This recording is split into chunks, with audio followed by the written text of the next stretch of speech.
नमस्कार, जय Hind. Study physics 2020 में आपका स्वागत है। आइए हम आपको बता दें कि हमारे इस चैनल स्टडी फिजिक्स 2020 पर यूपी पॉलिटेक्निक के अप्लाइड फिजिक्स का संपूर्ण सिलेबस आपको लेक्चर के माध्यम से तथा साथ में नोट्स PDF के रूप में भी मिलेगा।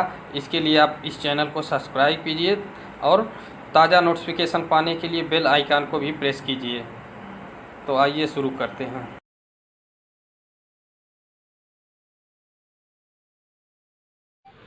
वीडियो शुरू करने से पहले आपको बता दें कि इस वीडियो का संपूर्ण नोट्स, संपूर्ण PDF आपको हमारे Telegram group polytechnic applied physics second यहाँ पर मिल जाएगा। आप इसे सर्च करके ज्वाइन कर लीजिए। पॉलिटेक्निक अप्लाइड फिजिक्स सेकेंड, यहीं पर आपको मिलेगा संपूर्ण PDF। आज हम लोग पढ़ेंगे संधारित्रों का संयोजन। संधारित्रों का संयोजन यानी combination of capacitors. Combination of capacitors. संधारित्रों का संयोजन आखिर हम क्यों करते हैं? तो हमें इच्छित धारिता के संधारित्र को प्राप्त करने के लिए हम संधारित्रों का संयोजन करते हैं। ध्यान रहे, कभी कभी इसको समायोजन लिख दिया जाता है, नहीं, ये शब्द है संयोजन। इंग्लिश इसको कॉम्बिनेशन बोलते हैं। तो मान लीजिए हमारे पास यदि दो फैरेट के दो संधारित्र हों और हमको चाहिए 1 फैरेट का संधारित्र, तो हम कैसे उनसे 1 फैरेट का बना लेंगे? या मान लीजिए कि हमारे पास 2 फैरेट का 3 संधारित्र है और हमको 3 फैरेट का चाहिए या 5 फैरेट का चाहिए, तो हम इनको कैसे बदल लेंगे? अपने इच्छित संधारित्र प्राप्त करेंगे किस प्रकार से? इसीलिए हम इनका संयोजन करते हैं। तो ये संयोजन 3 प्रकार से होता है। पहला होता है श्रेणी क्रम संयोजन, जिसको सीरीज कॉम्बिनेशन बोलते हैं। श्रेणी क्रम संयोजन या सीरीज कॉम्बिनेशन। दूसरा होता है समांतर क्रम संयोजन, पैरेलल कॉम्बिनेशन बोलते हैं इसको। और तीसरा होता है मिश्रित संयोजन, यानी इन्हीं दोनों को मिक्स कर दिया जाता है तो ये मिश्रित हो जाता है, इसको मिक्स कॉम्बिनेशन बोलते हैं। तो आइए बारी बारी से एक एक देखा जाए। पहले इसको देखा जाए, फिर अगला देखा जाए। अब पहला है संधारित्रों का श्रेणी क्रम संयोजन। संधारित्रों का श्रेणी क्रम संयोजन, series combination of capacitors. Series combination of capacitor. तो देखिए क्या करते हैं, मान लेते हैं कि C1, C2 और C3, C1, C2, C3 धारिता के 3 कैपेसिटर लेते हैं, 3 संधारित्र लेते हैं और इनको हम इस देखिए चित्र की तरह से हम श्रेणी क्रम में, जैसे कि ये सीरीज कॉम्बिनेशन है, ऐसे जोड़ लेते हैं। और अब जब हम इनको सीरीज क्रम में जोड़ लिए तो हम जानते हैं कि जो वैद्युत परिपथ का जो नियम होता है उसके अनुसार श्रेणी क्रम में जुड़ने वाले सभी उपकरणों पर आवेश या विद्युत धारा का मान समान होगा, लेकिन विभव बढ़ जाएगा। तो जब विभव बढ़ जाएगा तो मान लीजिए इसके एकरास V1 विभव है, इसके एकरास V2 विभव है, इसके एकरास V3 विभव है। तो तीनों पर अलग अलग विभव होगा, लेकिन आवेश तो समान ही रहेंगे। तो जो Q इस पर है तो वही Q यहाँ पर भी रहेगा, वही Q यहाँ पर भी रहेगा, वही Q यहाँ पर भी रहेगा, क्योंकि आवेश समान होते हैं। तो जब आवेश समान होंगे, अब जब आवेश समान है तो तीनों पर समान आवेश हो गए, विभव बढ़ जाएगा तो तीनों पर V1, V2, V3 तीनों पर अलग अलग हो गया, विभव बांट दिया गया। तो इस प्रकार से अगर हम देखें कि संपूर्ण पूरे परिपथ का विभव, पूरे परिपथ का विभव या संपूर्ण विभव जो भी कहें, पूरे परिपथ का विभव, यदि पूरे परिपथ का विभव V हो तो V की वैल्यू क्या हो जाएगी, V1 plus V2 plus V3, यानी टोटल V है तो V1 V2 V3 तीन जगह उपटा होगा।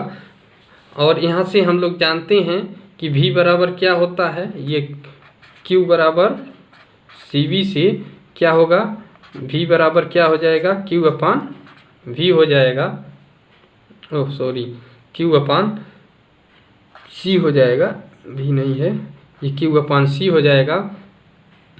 तो यदि पूरे सर्किट का, पूरे परिपथ का तुल्य धारिता, जिसको इक्विवेलेंट कैपेसिटेंस बोलते हैं, इसकी तुल्य धारिता अगर C है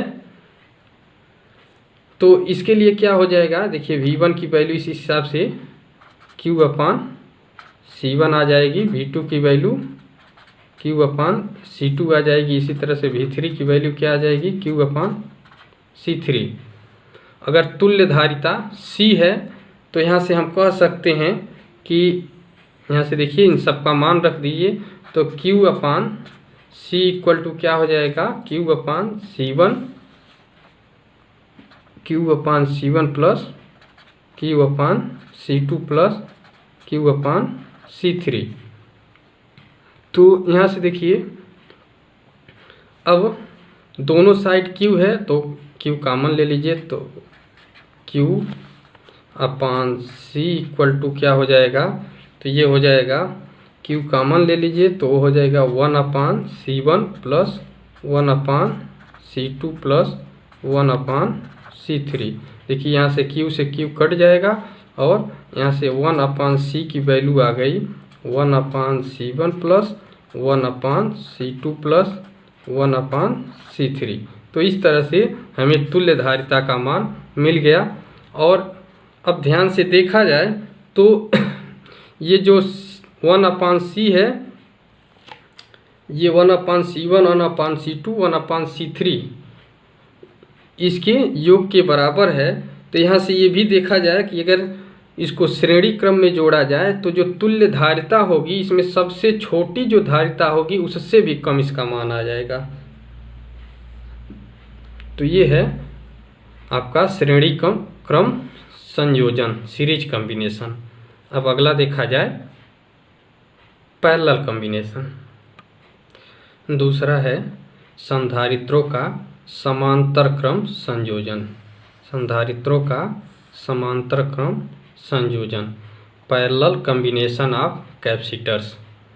तो पैरेलल कॉम्बिनेशन देखा जाए क्या होता है, तो मान लीजिए 3 संधारित्र हम ले लेते हैं। फिर यहाँ 3 संधारित्र जिसकी धारिताएं मान लीजिए एक की C1 है, इसकी C2 है, इसकी C3 है, और तीनों को ये पैरेलल क्रम में समांतर संयोजन, जैसे कि ये चित्र में दिखाए हैं, इस तरह से समांतर संयोजन कर लेते हैं।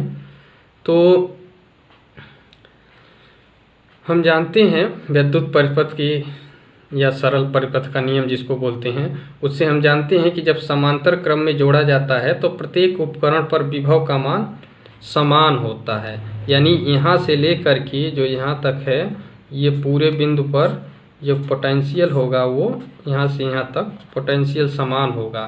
V इस पर भी होगा, V इस पर भी होगा, इस पर समान पोटेंशियल होगा, लेकिन आवेश बंट जाएगा। विद्युत धारा या आवेश बंट जाता है, इसका मतलब अब आवेश इस पर कुछ दूसरा होगा। मान लीजिए इस पर Q1 है, इस पर Q2 है और इस पर Q3 है, तीनों पर अलग अलग आवेश होंगे। Q1 Q2 Q3 तीनों पर अलग अलग आवेश हो जाते हैं। तो इस प्रकार से हम कहेंगे कि परिपथ पर संपूर्ण आवेश, यहाँ से हमने Q आवेश दिया है तो ये Q आवेश का मान कितना हो जाएगा, इस प्रकार से Q का मान हो जाएगा Q equal to Q1 plus Q2 plus Q3, ये तीनों के योग के बराबर हो जाएगा। Q equal to Q1 Q2 Q3 तीनों के योग के बराबर हो जाएगा। अब हम जानते हैं क्या Q बराबर क्या होता है, CV होता है, ठीक। तो मान लेते हैं कि इस पूरे परिपथ का तुल्य धारिता C है, इक्विवेलेंट कैपेसिटेंस C है। तो यहाँ से Q इक्वल टू CV हो जाएगा। तो इस प्रकार से Q1 का मान कितना हो जाएगा, C1 भी हो जाएगा, क्योंकि V तो बदल नहीं रहा है, इसी तरह से Q2 का मान कितना हो जाएगा, तो Q2 का मान हो जाएगा ये C2 भी हो जाएगा। इसी तरह से अगर बात करें Q3 की, तो इसका मान कितना हो जाएगा, तो C3 भी हो जाएगा। B तीनों में समान रहेगा क्योंकि यहाँ पूरे परिपथ में वोल्टेज का मान समान रहता है। तो यहाँ से सबका वैल्यू अगर पुट किया जाए तो यहाँ से देखिए ये CV हो जाएगा, यहाँ C तुल्य प्रतिरोध है, सॉरी प्रतिरोध नहीं, तुल्य धारिता बोलते हैं, तुल्य धारिता इक्विवेलेंट कैपेसिटेंस है। तो ये CV हो जाता है, तो यहाँ से क्या हो जाएगा, C1 भी Q1 का मान प्लस C2 भी Q2 का मान प्लस C3 भी ये Q3 का मान हो गया। यहाँ से CV equal to V common ले लीजिए तो क्या हो जाएगा, C1 plus C2 plus C3। तो देखिए V से V कैंसिल हो जाएगा, तो C की वैल्यू हो जाएगी C1 plus C2 plus C3। तो यानी कि तुल्य धारिता C1 plus C2 plus C3 के योग के बराबर हो जाएगी। अर्थात हम कहेंगे कि इस पूरे परिपथ की जो तुल्य धारिता है वो सबसे बड़ी धारिता से भी बड़ी हो जाएगी, क्योंकि तीनों मिलके उससे भी बड़े हो जाएंगे। तो इस तरह से हम कह सकते हैं कि समांतर क्रम संयोजन में, अर्थात संधारित्रों के समांतर क्रम संयोजन में तुल्य धारिता सबसे अधिक संधारित्र की धारिता से भी अधिक हो जाती है।